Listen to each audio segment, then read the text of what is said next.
तो market analysis video में हम सबसे पहले डेली चार्ट देखेंगे 5 मिनट के टाइम फ्रेम पे निफ्टी और निफ्टी बैंक का। तो ये है निफ्टी का। ये शुरू में इसने थोड़ा सा बेरिश दिखाया, फिर बीच में रुका, रुकने के बाद फिर इसने ऊपर जाने की कोशिश की और ऊपर गया, लेकिन इसको कहीं रिजेक्शन मिला या फिर यहाँ से कोई रेजिस्टेंस खाया अच्छी तरह से, या कहीं ऊपर से बहुत सेलिंग प्रेशर इसको दिया और ये नीचे आया। नीचे आके काफ़ी जो आज का लो था उसको भी इसने तोड़ दिया और काफ़ी नीचे आया। हो सकता है कि यहाँ पर कुछ ट्रैप करना चाह रहे हो, लेकिन यहाँ नीचे से भी ज़्यादा और नीचे नहीं जा सका। फिर ये ऊपर उठा, ऊपर की तरफ जाने लगा, लेकिन ज़्यादा ऊपर नहीं गया। 200 EMA के आसपास इसने कहीं खेला और फिर वहीं जाके ये होल्ड कर दिया इसने। तो ये तो था निफ्टी।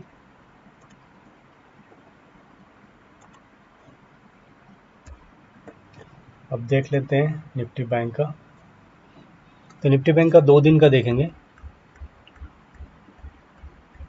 ये शुरू हुआ, ये कौन सी तारीख है, 7 जुलाई, और फिर ये नीचे आया, इसने और थोड़ा नीचे गया और थोड़ा नीचे गया और 20 EMA को कंटिन्यू टच करते हुए जाने लगा और फिर 20 EMA के आसपास ही ये खेल खेलने लगा। फिर 20 EMA से ही सपोर्ट लेके ये ऊपर जाने लगा, फिर 200 EMA से सपोर्ट लेके नीचे आया और इसने क्लोज दिया। फिर शुरू हुआ आज का दिन, जिसमें ये ऊपर गया, लेकिन ऊपर जाना इसका एक तरह से चाल हो सकती है, क्योंकि ये ज़्यादा ऊपर नहीं गया और फिर वापस मार्केट को नीचे धक रहा। हो सकता है कि ऊपर से सेलिंग प्रेशर काफ़ी हो और फिर यहाँ से नीचे आया और नीचे आने के बाद फिर से पिवट से सपोर्ट लेकर ऊपर गया। ऊपर जाने के बाद फिर थोड़ा सा 20 EMA से खेल खेल के फिर नीचे, ऊपर नीचे, ऊपर नीचे, ऊपर नीचे एक करता रहा पूरे दिन भर। एक तरह से स्लाइटली साइडवेज भी बोल सकते हैं, क्योंकि यहाँ से लेके अगर यहाँ देखें तो थोड़ा सा स्लाइटली साइडवेज भी था, लेकिन इस मार्केट में ट्रेड लिया जा सकता था। अब सबसे पहले हम निफ्टी में देखते हैं कि कहाँ कहाँ ट्रेड बन सकते थे। मैं एक नया सेटअप ट्राई कर रहा हूँ, इसलिए मैंने इसको देखकर, प्राइस एक्शन को देखकर नहीं लिया। सेटअप में ज़रूर प्राइस एक्शन यूज़ करने की कोशिश कर रहा हूँ मैं। तो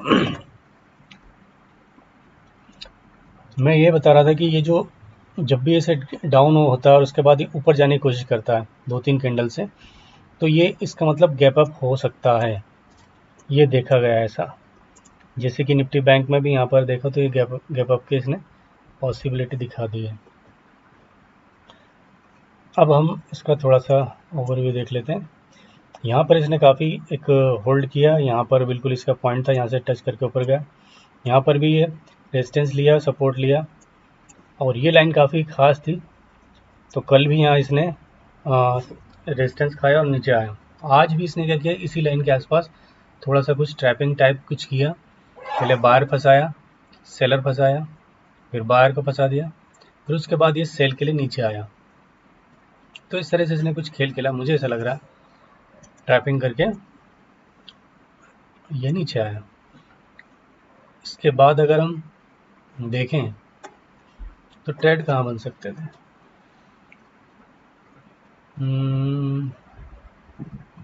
एक ट्रेड यहाँ से लिया जा सकता था, क्योंकि ये इस जगह काफ़ी उसने किया और ये डे का हाई भी था और यहाँ से काफ़ी देर तक ये यहाँ पर वो रुका रहा। तो हम एक यहाँ ट्रेड ले सकते थे, एक इस 20 EMA पे भी ले सकते थे, 200 EMA पे, लेकिन यहाँ इसने काफ़ी बड़ा होगा, स्टॉप लॉस हिट कर देगा, तो हमारा स्टॉप लॉस यहाँ हिट हो जाता है। लेकिन यहाँ पर काफ़ी अच्छा ट्रेड बनता है जब ये इसने रिट्रेसमेंट लिया, पुल बैक करके थोड़ा सा, फिर यहाँ पर एक हम बना सकते थे और प्राइस एक्शन के आधार पर जब इसको क्रॉस करे या इसके ऊपर गया तो यहाँ से ले सकते थे। खैर यहाँ से इसने किया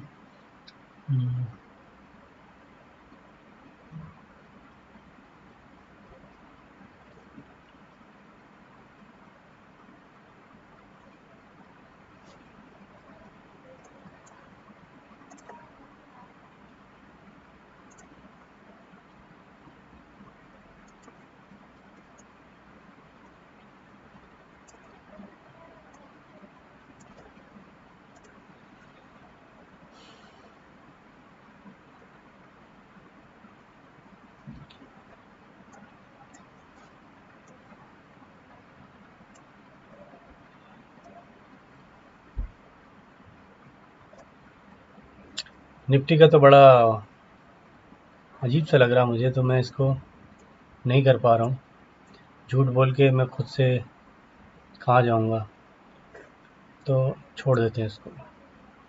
जहाँ तक बैंक निफ्टी की बात है, यहाँ पर अपने मार्क्स लगे हुए हैं सारे, क्योंकि मैं इसको ही वॉच करता हूँ, इसमें ट्रेड करता था, लेकिन सोचा कि निफ्टी का एक ये सेटअप है मेरा, इस सेटअप के हिसाब से मैं, ये 1 मिनट का सेटअप है, इस सेटअप के हिसाब से मैं ट्रेड लेने की कोशिश कर रहा हूँ। और आज पहला दिन था जिसमें मैंने गलती से 3 मिनट का लगा दिया कभी, तो दिक्कत हो रही थी।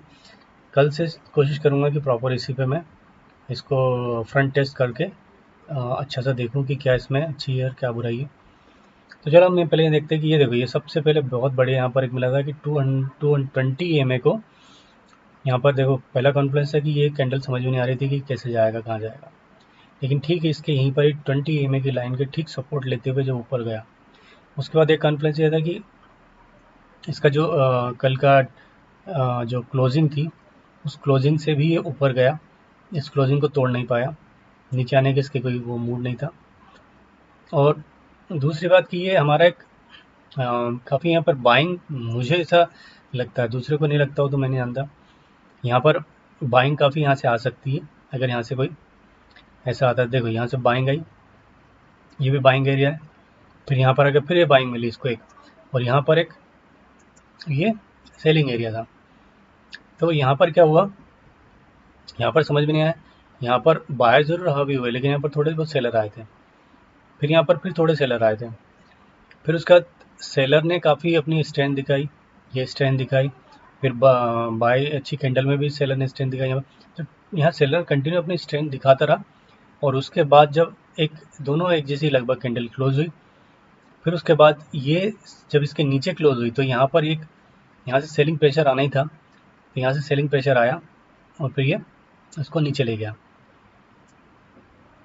यहाँ से फिर यहाँ से भी बाइंग आती है, देखो बाइंग यहाँ से भी आया थोड़ा बहुत, लेकिन ज़्यादा सस्टेन नहीं किया, नीचे आया, फिर यहाँ से बाइंग प्रेशर आया, लेकिन ज़्यादा नहीं आ पाया क्योंकि इस मार्केट को नीचे आना था, सेलर काफ़ी तगड़े थे, तो यहाँ पर थोड़ी सी फाइट हुई, सेलर जीत गए।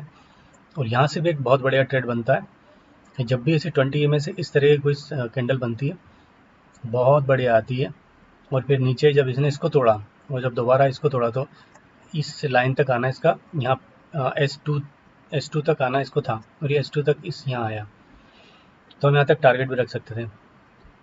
लेकिन ये S1 और S2 के बीच में इसने काफ़ी देर बिता दी, जिसे कंसोलिडेशन बोल सकते हैं। और इस कंसोलिडेशन होने के बाद इस कैंडल से ऊपर गया, फिर कंसोलिडेट किया, फिर ये कल की क्लोजिंग से फिर नीचे आया, फिर ऊपर गया, फिर नीचे आया, तो यहाँ पर अरे बाप, कोई ट्रेड लेना चाहे तो ले सकता है, लेकिन मुझे कुछ समझ में नहीं आ रहा है कि यहाँ से क्या होगा, क्योंकि यहाँ से एक सेलिंग भी आ सकता है, तो कोई चाहे तो यहाँ तक के लिए कर सकता था, लेकिन मैं नहीं कर पाया। जैसे इस ट्रेंड लाइन का यहाँ पर से इसको मिला सपोर्ट, सपोर्ट से नीचे आया, और ये इस रेजिस्टेंस से भी नीचे आया, और क्या क्या कन्फ्लुएंस हो सकते हैं। और आज का ट्रेंड डे भी थोड़ा सा ट्रेंड ये भी था कि डाउन साइड है, तो यहाँ पर भी हम कोशिश कर सकते थे कि इस कैंडल पे, यहाँ पर इसका जब भी क्लोज नीचे होता था, यहाँ से हम नीचे का ट्रेड ले सकते थे। खैर वो तो बोलने वाली बात है, क्योंकि लिया नहीं मैंने। और फिर उसके बाद यहाँ ज़रूर एक कोशिश हो सकती थी, ये जब सबसे डाउन आने के बाद एक हैमर जैसा बना, तो यहाँ पर इसके हाई पर ले सकते थे, और ये बनता करीब 55 का बनता, पहला टारगेट ये होता है 69, दूसरा टारगेट होता है 123 और तीसरा टारगेट होता है ये या फिर ये, यही होता है क्योंकि यहाँ से टिक के आया था। तो 150 का मतलब कि हमें 1:3 यहाँ पर मिल सकते थे अगर कोई लेना चाहे, लेकिन ये 1:2.5 यहाँ पर आराम से मिल रहा है।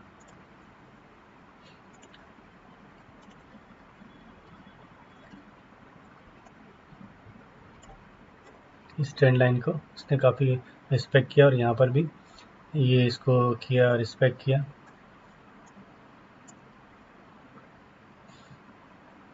तो इस तरह से हमें कुछ ट्रेड मिल सकते थे आज। अब जैसे कि मैं बता रहा था कि जैसे एक जब आती है इसी उसके बाद ये थोड़ा सा ऐसा होना चाहिए जिससे पता चले कि गैप अप और गैप डाउन होगा। तो यहाँ पर जब आ रही है तो थोड़ी सी यहाँ पर दोनों तीनों चारों कैंडल बनी एक साथ, तो समझ में नहीं आ रही कि क्या बनेगा, लेकिन फिर भी हम ट्राई कर सकते हैं देखने का।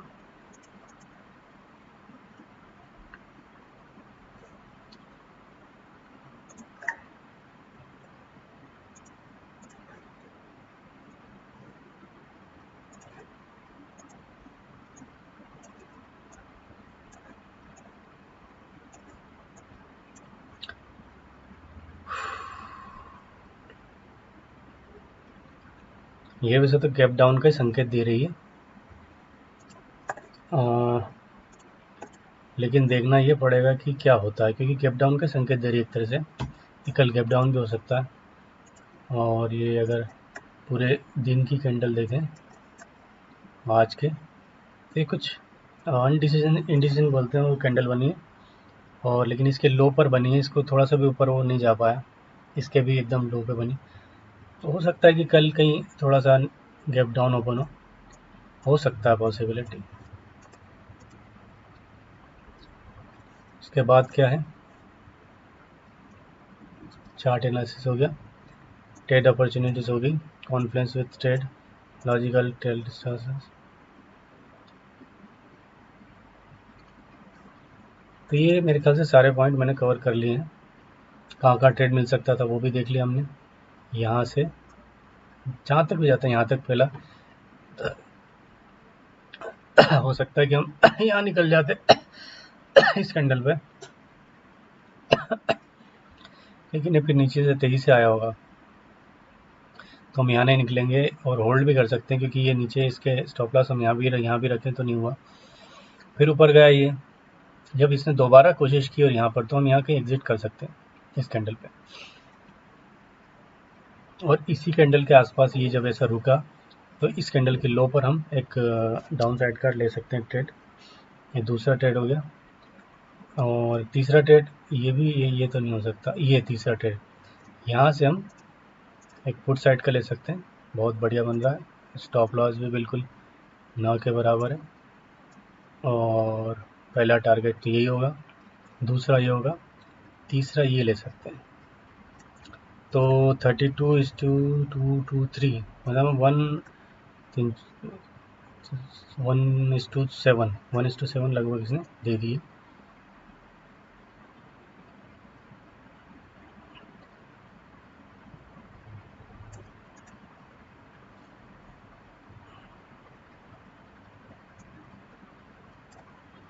और अगर नहीं तो हम इस कैंडल के लो फिर दोबारा नीचे आया, तो मतलब यहाँ पर ज़्यादा समय जितना बिताएगा हमको तो ये लगेगा ना कि यहाँ से यहाँ तक हमें रुकना पड़ सकता है। तो हाँ वही 1:7 का मिल तो जा रहा है कम से कम, तो एक ट्रेड ये मिल सकता था। इसके बाद यहाँ पर जब कंसोलिडेट किया तो इसके जब ऊपर क्रॉस किया तो यहाँ से हमें एक मिल सकता था, और इसका टारगेट स्टॉप लॉस यहीं होता, क्योंकि ये दो लाइन है और हमें प्रोबेबिलिटी ये थी कि मार्केट ट्रेंड डाउन था, हम अपोजिट साइड ले रहे थे, इसलिए हमें एंट्री क्विक, एग्जिट क्विक करना चाहिए। एंट्री, एग्जिट और टारगेट भी क्विक, सारे क्विक करना चाहिए, क्योंकि हम अपोजिट साइड ट्रेड करें, क्योंकि बोलते हैं कि ट्रेंड इज़ योर फ्रेंड। तो अपन ट्रेंड के अगेंस्ट अगर जैसे मैं यहाँ लगाऊँ लॉजिकली, फिर यहाँ कर दूँ नहीं इतना बड़ा, तो बहुत गलत बात हो जाएगी। हमें सिर्फ ये देखो, ये बहुत बड़ा मतलब बन रहा है 36-37 का पॉइंट, तो मतलब कैंडल छोटी नहीं है, दिख रही है बस छोटी 67 की, ठीक है। तो इसने हमें, पहला तो हमारा टारगेट यही होता 39, बिल्कुल सही है, 1:1 आया था। और दूसरा टारगेट ये होता, तो 1:2 तो आराम से मिल जाता है यहाँ पर भी, क्योंकि यहाँ पर आता यहाँ, या फिर यहीं निकल जाते, फिर गया, फिर नीचे आया। तो जब इस ट्रेंड लाइन को टच किया तो हम यहाँ कहीं निकल सकते थे, तो 1:2 मिल जाता। अब यहाँ पर भी हम थोड़ी सी छोटी सी हिम्मत करके एक ट्रेंड के साइड में ट्रेड ले सकते थे, और वो होता यहाँ कहीं से, या फिर यहाँ से जब इसने काटा और ये जब नीचे गया तो हम यहाँ से ले सकते थे, और ये होता हमारा स्टॉप लॉस। और कम से कम 1:1 तो पहला टारगेट होता ये, फिर ये टारगेट दूसरा हो जाता, और यहीं हम एग्जिट करना चाहते हैं, और हमें यहीं एग्जिट करना चाहिए चाहे जितने मिल जाए। तो 1:2 के करीब आसपास मिल गया हमें, तो हमारी एग्जिट यहीं हो जाएगी। तो तीसरा जब ये बनी थी कैंडल हैमर, तो इस पे भी लिया जा सकता है, लेकिन वही वाली बात थी कि हम ट्रेंड के अगेंस्ट ले रहे हैं, तो हमें क्विक वाला खेल खेलना है, जल्दी आना जाना है। तो ये 152 के आसपास की हुआ, और हम पहला 52 के उस पर लेंगे यहाँ कहीं, फिर दूसरा लेंगे 100। हमारा पहला टारगेट तो ये हो जाना चाहिए, पहला टारगेट तो फिर यही होगा, ये से टच होने के बाद 20 में से अगर इसको भी निकाल देता तो हमारा फिर टारगेट ये हो जाता है दूसरा, फिर तीसरा टारगेट है, चौथा है। लेकिन यहाँ पर हम देखेंगे कि हमारा दिन ही ख़त्म हो रहा है, तो 15-15 पे हम यहाँ पर निकाल देंगे, या फिर जो रुकना चाहे कि देखे तो 15-20 तक भी यहाँ रुक सकता है, लेकिन मैं तो 15-15 पे यहाँ पर निकाल दूंगा। तो 1:1.5 1.5 मिल जाएगा हमें। तो इस तरह से आगे कुछ ट्रेड बनते हैं, और इसके कॉन्फ्रेंस भी मैंने बता दिए शायद, हाँ हेमर बना है डाउन ट्रेंड में, लेकिन ये क्विक वाली है, और ये वाला भी बता दिया है। ये इस बाइंग लेवल था, लेकिन यहाँ पर अब इसके सपोर्ट कर रहा है, सपोर्ट पहले कर रहा था और रेजिस्टेंस दे रहा था। यहाँ पर हम इसे भी कंसिडर कर सकते हैं कि इसके ऊपर नहीं गया, काफ़ी टाइम बिताया, तो हम ये ट्रेंड लाइन को भी क्रॉस नहीं कर पाया, तो हम यहाँ छोटे से एक स्टॉप लॉस के साथ ट्रेड ले सकते थे। बोलेंगे कि ये भी हैमर था, यहाँ से भी ले सकते थे, बिल्कुल क्यों नहीं ले सकते थे, कि यहाँ पर भी दे रहा था, यहाँ से भी हमें मिल जाता, लेकिन काफ़ी देर यहाँ रुकना पड़ता, और यहाँ तक हमारा टारगेट हो सकता था। अब कोई बोलेगा ये भी ले सकते थे, यहाँ पर भी ले सकते थे, लेकिन यहाँ पर हमारा स्टॉप लॉस हिट हो जाता, बिल्कुल हो जाता। अगर हम इसको ले रहे हैं तो इसको भी लेना चाहिए, तो हमारा स्टॉप लॉस हिट होने की संभावना बढ़ जाती है। लेकिन हमारा टारगेट देखो, यहाँ पर हमने इसके जस्ट हाई पे लिया, ठीक है। अब ये पलटा, तो जैसे पलटने लगा हमें यहीं एग्जिट करना चाहिए, क्यों? क्योंकि हम ट्रेंड के अगेंस्ट ले रहे हैं, और हमने देखा कि ये छोटी सी इसकी फॉलो अप वाली कैंडल बहुत छोटी बनी, तो हमें यहीं निकल जाना चाहिए था, इसके जैसे यहाँ पर आए। तो यहाँ पर भी ले सकते हैं, और यहीं निकलना हमें तुरंत। तो ये कुछ ट्रेड बन रहे थे।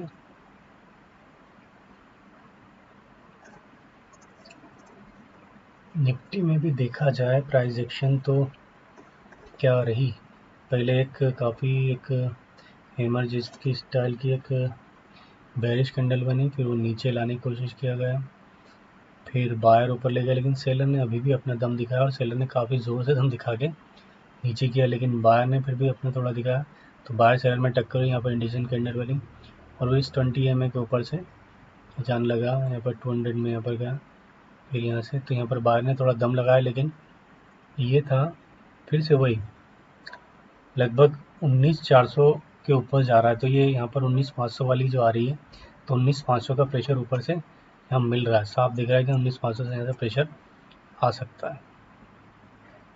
और पहले भी यहाँ पर काफ़ी सारी हरकतें हुई, तो हमारी ये जो लाइन है, ये लाइन ये बताती है कि वॉच लाइन बोल सकते हैं, यहाँ कुछ ना कुछ गड़बड़ होगी, और ये मेरे ख्याल से फिर तो एक ट्रैप लग रहा है मुझे प्रॉपर। यहाँ गया, यहाँ बायर ट्रैप किया, नीचे आया सेलर ट्रैप किया, फिर ऊपर गया बायर ट्रैप किया, फिर उसके बाद नीचे आने की कोशिश की, और फिर से बायर को एक बार ट्रैप किया, और फिर उसके बाद अपनी जर्नी शुरू की यहाँ से। अगर ये इसको यहाँ से क्रॉस कर लेता तो हम यहाँ से एंट्री बना सकते, लेकिन ऊपर चला गया।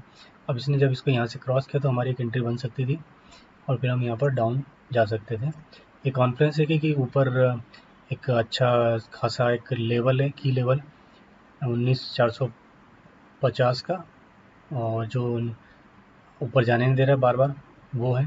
फिर यहाँ पर काफ़ी अच्छी, ये पहले से भी रुकता आया है, यहाँ पर इसने काफ़ी देर बिताई, ये इसने इसको पार नहीं किया, और इसको यहाँ पर एक ट्रैप जैसा किया, तो यहाँ पर एक ट्रेड लिया जा सकता था इतने सारे कॉन्फिडेंस के आधार पर। इसके बाद जब ये नीचे आया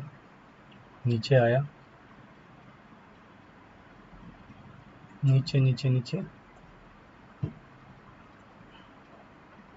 तो हम यहाँ कहीं एग्जिट ले सकते थे, क्योंकि ये यहाँ पर काफ़ी देर से रुका रहा, काफ़ी टाइम तक, मेरे ख्याल से आगे भी, हाँ ये देखो यहाँ पर भी एक ट्रैपिंग करी थी, यहाँ काफ़ी टाइम रुका रहा, और इस रुकने के बाद जब ये ऊपर जाने लगा तो हमें यहीं निकल जाना चाहिए, चाहे दोबारा पलट के आए तो हम दोबारा ले सकते हैं, लेकिन हम यहीं निकलेंगे।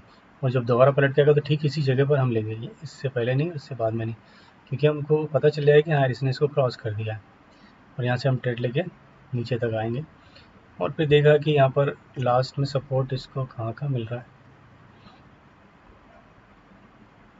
तो कुछ तो सपोर्ट मिल रहा है इधर उधर का, तो हमें ये बड़ी कैंडल एक तरह से हमारा सारा ख़त्म कर देगी, जो यहाँ से जितने जो हमने लिया था वो थोड़ा से हमें प्रॉफिट में हमें निकलना पड़ेगा। फिर इसके बाद एक कैंडल हम यहाँ पर नहीं ले पाए क्योंकि हम ट्रेड में थे, ऊपर गई, फिर से सेलर ने दम मारा, यहाँ पर भी सेलर ने दम मारा, यहाँ पर लेकिन बाहर थोड़े से ऊपर गए, फिर यहाँ सेलर ने काफ़ी ज़ोर दिखाया ने कुछ की, इंडिसेंट कैंडल फिर ऊपर गया, तो यहाँ पर भी एक ट्रेड बन सकता था कि ये जब लाइन पे ऐसे इंडिसेंट कैंडल बने तो इसके ठीक ऊपर जब क्रॉस करने लगे तो हमें यहाँ पर ट्रेड बना लेना चाहिए, और अच्छा जाता है अभी, लेकिन ट्रेंड के अगेंस्ट है तो स्कैल्प जैसे ही हो जाएगा। अब यहाँ पर इसने काफ़ी देर बिताई तो ऊपर नहीं जा पा रहा है, 200 EMA की लाइन भी है, पिवट पॉइंट भी है, काफ़ी सारी यहाँ चीज़ें हैं जिसकी वजह से ये वाला जो है नीचे आया, फिर ऊपर जाने के बाद जब इसने रिवर्स मारा तो 200 EMA से यहाँ से हम एक ट्रेड बना सकते थे बहुत ही छोटे स्टॉप लॉस के साथ।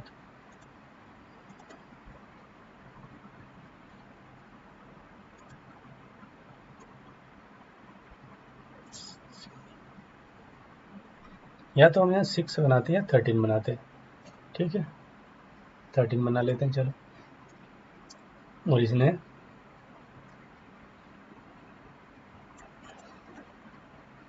45 करीब,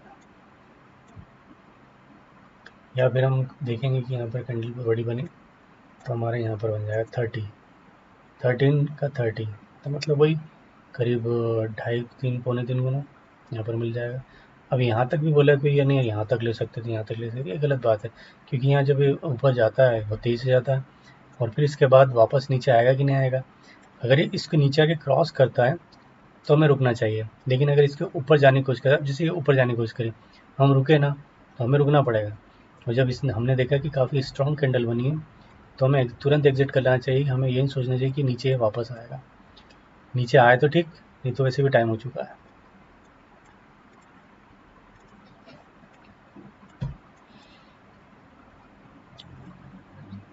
तो ये तो थे आज के चार्ट एनालिसिस, ट्रेड वगैरह सब चीज़। हर हर महादेव।